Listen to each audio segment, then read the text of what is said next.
Itu sih. Terus di yang kedua, ini pertanyaanku. Nah, ini kan terkait dengan ini ya, mungkin pertanyaan umum. Ini kan terkait dengan 10 hukum Tuhan gitu. Nah, aku malah jadi pertanyaan. Nah, kalau kita ini kan jelas ya orang-orang yang terikat dengan hukum itu, dan tentu ada konsekuensi baik berkat maupun kutuk gitu ya. Kalau taat ya berkat, kalau tidak taat ya kutuk gitu. Nah, kalau orang yang tidak terikat hukum itu, Mas, misal orang yang bukan orang percaya atau bukan umat Tuhan, nah mereka kan secara terang-terangan atau baik sengaja maupun tidak sengaja ya, mereka kan melanggar hukum itu. Nah, apakah mereka juga menerima konsekuensinya atau Tuhan mentoleransi itu gitu. Itu pertanyaanku. Iri dengan orang fasik ya. Ya, oke, dari respon terhadap yang pertama memang ya saya setuju tadi dengan, termasuk dulu aku juga memantau tesisnya yang itu Yeskiel tentang nama ya, makanya aku dulu mikir bisa goal tidak nih tesis karena sangat idealis, sangat frontal gitu. Terlebih lagi di STT yang itu ya. Ya. Yang kedua, lanjutan dari yang pertama adalah memang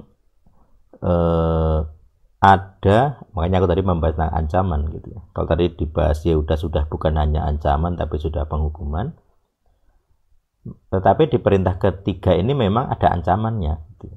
Jangan meninggikan nama Tuhan kepada keruntuhan. Itu ancaman. Sesuatu yang jangan itu ada ancamannya. Nah, jangan beli es. Nah, itu ada ancamannya. Kenapa? Nanti kamu sakit radang tenggorokan misalnya, pilek misalnya. Itu dokter sering begitu ya kalau saya dulu. Jangan beli es pokoknya. Aduh, repot kalau anak kecil tidak boleh minum es ya. Repot gitu kan. Tapi memang ya kalau saya terlalu kena yang dingin bisa pilek gitu. Itu memang ya saya alami sesuai diagnosa gitu. Tetapi itu ancaman berarti kan. Nanti kalau saya melanggar ya saya kena sendiri gitu. Jadi intinya adalah perintah ketiga ini serius karena ada ancaman. Kalau saya meninggikan nama Tuhan atau mengangkat nama Tuhan tapi membawa keruntuhan, itu ada resikonya, ada hukumannya, ada ancaman hukumannya, dan itu tidak main-main gitu. Makanya tadi kalau dibahas keruntuhan Yehuda atau Yahudi ya memang ada ancamannya soalnya. Oke, yang kedua, orang di luar sana, jadi perintah 10 hukum terutama ya, itu kan sebenarnya ajakan untuk orang percaya kepada 10 hukum sebenarnya ya. Jadi ketika Tuhan di nomor 1 itu di hukum pertama bilang, akulah Yehuwah Tuhanmu, itu deklarasi terhadap Tuhan-Tuhan lain. Siapapun yang tidak percaya kepada Tuhan yang nomor 1 di hukum nomor 1, maka ada ancamannya di hukum kedua. Kamu akan dihukum Tuhan sampai keturunan ketiga dan keempat gitu. Jadi sama seperti perintah ketiga, yang bukan orang percaya ada ancaman hukumannya di hukum kedua terutama. Jadi kalau kamu tanya apakah orang di luar orang percaya juga terkena dampak dari hukum ini? Iya. Apakah ada toleransi? Bahasanya bukan toleransi. Istilah yang tepat adalah masalah jatuh temponya. Seperti saya sering bilang, cawan itu harus penuh sebelum ada penghukuman. Kanaan tidak akan dihukum di masa Abraham masih hidup, tidak akan. Tidak boleh dihukum. Kenapa? Karena cawan dosanya belum genap. Itu omongan kepada Tuhan kepada Abraham. Jadi Abraham dan anak cucunya tidak akan menerima tanah Kanaan karena wilayah itu masih ditinggali bangsa Kanaan yang banyak etnis itu ya, yang dosanya belum genap. Jadi sebelum dosanya genap tidak ada penghukuman, intinya begitu. Jadi bukan karena toleransi, tapi masalah cawan penuhnya belum terjadi. Sebenarnya sama dengan kita gitu ya. Kita juga punya prinsip yang sama. Cawan kita, kalau kita berdosa, kalau kita penuh, dihukum Tuhan, walaupun orang percaya. Kalau yang di grup El Sadik sudah tahu ya, kita ngerti beberapa orang percaya terkena hukuman Tuhan, bukan hanya ngerti ya, mengamati dan mengalami gitu ya.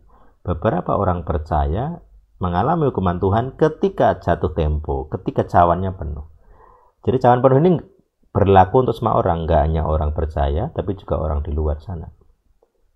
Mereka dihukum, kita juga dihukum. Kalau cawan kita penuh. Nah, gunanya kita punya pengakuan dosa adalah supaya cawan kita nggak penuh. Kalau perlu kosong.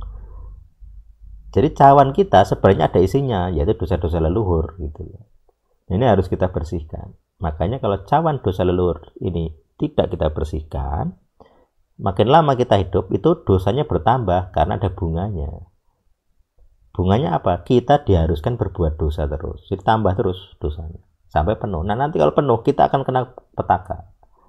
Nah, itu yang terjadi dengan kalian-kalian yang sudah pengakuan dosa tapi kok masih menderita. Ada yang masalah medis, ada yang masalah jasmani, ada yang masalah mental, ada yang masalah keuangan, macam-macam, masalah keluarga. Berapa banyak yang punya kasus keluarga. Saya bisa ngomong pasti ada cawan yang penuh.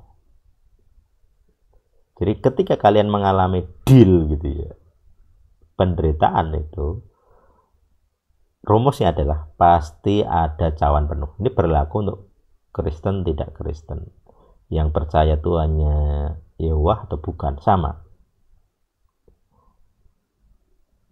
Nah, tes power itu sebenarnya ngetes ini gitu. Tes power itu sebenarnya ngetes cawan penuh.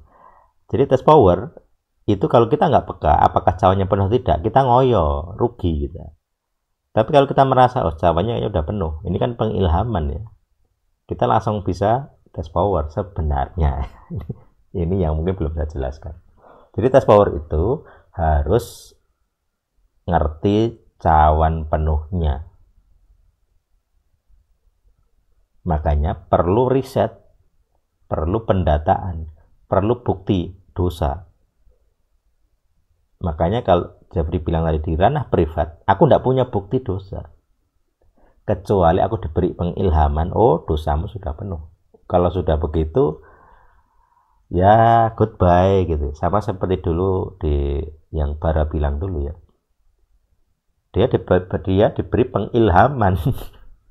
Ada yang mendakwa El Sadik gitu. Nah itu bagi saya sudah tanda, oh ini cawannya udah penuh, oke. Dipukul sekalian saja karena cawannya udah penuh gitu ya. Di tes power itu harus ada cawan penuhnya. Cawan dosanya harus penuh dulu, enggak bisa. Kalau enggak bisa.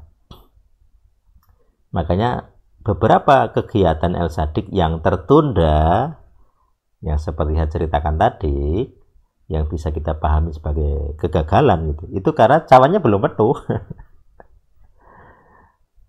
Jadi saya marah iya, tapi saya tidak terlalu ngoyo gitu, karena pasti ini cawannya belum penuh, cawan dosanya belum penuh. Selama cawan dosanya belum penuh, pasti bisa gagal. Tapi kalau sudah penuh, sudah matang gitu, akan membawa maut. Jadi dosa yang matang itu membawa maut, ada ayatnya. Jadi enak udun gitu ya, udun itu kan jerawat ya, kayak jerawat. Jadi begitu ini penuh gitu ya, udah mentok, jebol gitu ya. Walaupun bisa diobati gitu supaya kempes bisa, tapi kalau dibiarkan gitu ya, ini jebol. Ini namanya cawan penuh tuh begitu. Jadi kalau diberi salep apa ya, kayak saya pernah punya salep jerawat gitu. Kalau diberi salep itu jerawat itu bisa kempes. Jadi nanahnya kalau ada nanah gitu ya, itu bisa hilang. bisa hilang, dicerna ulang, diserap tubuh gitu. Itu kan sel darah putih yang mati terus